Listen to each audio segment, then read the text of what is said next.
सुबह के 5 बजे हैं। शहर अभी गहरी नींद में है। सड़कों पर सन्नाटा है। सिर्फ स्ट्रीट लाइट की पीली रोशनी और हल्की ठंडक महसूस हो रही है। इसी सन्नाटे में रमेश अपनी साइकिल उठाकर घर से बाहर निकलता है। रमेश एक सफाई कर्मचारी है।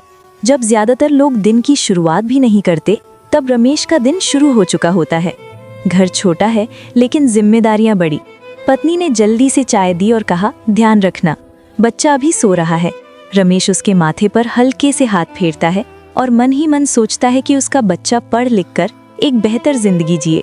यही सोच उसे हर दिन ताकत देती है। सफाई की गाड़ी के पास पहुंचते ही रमेश अपनी वर्दी पहनता है, झाड़ू उठाता है और काम में लग जाता है। सड़कों पर बिखरा कचरा, पत्ते, प्लास्टिक, सब कुछ साफ करना उसकी जिम्मेदारी है। झाड़ू की आवाज उस खामोशी को तोड़ देती है। उसके हाथ लगातार चलते रहते हैं। ये सिर्फ सफाई नहीं, बल्कि पूरे शहर की सेहत की देखभाल है। धीरे धीरे शहर जागने लगता है। बसें चलने लगती हैं, दुकानों के शटर खुलते हैं।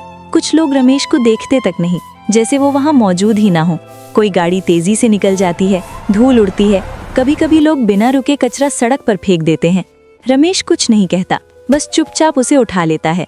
उसे पता है बहस से काम नहीं चलेगा। काम आसान नहीं है। कभी तेज धूप, कभी सर्दी, कभी बारिश। हाथों में छाले पड़ जाते हैं, पीठ दर्द करती है, लेकिन काम रुकता नहीं।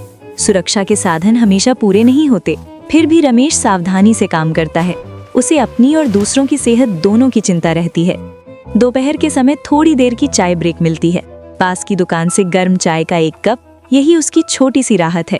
उसी समय एक छोटा बच्चा स्कूल जाते हुए रुकता है और मुस्कुराकर कहता है, अंकल नमस्ते। रमेश का चेहरा खिल जाता है।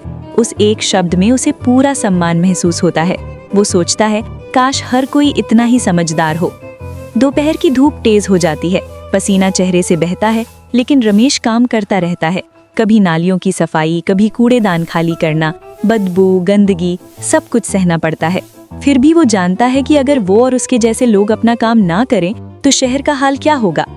शाम होने लगती है, सूरज ढल रहा है। रमेश के हाथ थक चुके हैं, पैरों में दर्द है, लेकिन सड़क अब साफ दिख रही है। लोग आराम से चल रहे हैं, बच्चे खेल रहे हैं। शायद कोई ये नहीं सोचता कि इस साफ सड़क के पीछे किसकी मेहनत है। काम खत्म होने के बाद रमेश घर लौटता है। बच्चा दौड़कर उसके पास आता है। उसकी सारी थकान उसे गले लगने में कम हो जाती है। पत्नी पानी देती है, वो हाथ मुंह धोता है। दिन भर की मेहनत उसके चेहरे पर साफ झलकती है, लेकिन आंखों में संतोष है। रमेश जानता है कि कल फिर वही दिन होगा। सुबह जल्दी उठना, वही मेहनत, वही चुनौतियां। फिर भी वो तैयार है, क्योंकि उसका काम छोटा नहीं है। वो शहर को साफ रखता है, लोगों को स्वस्थ रखता है।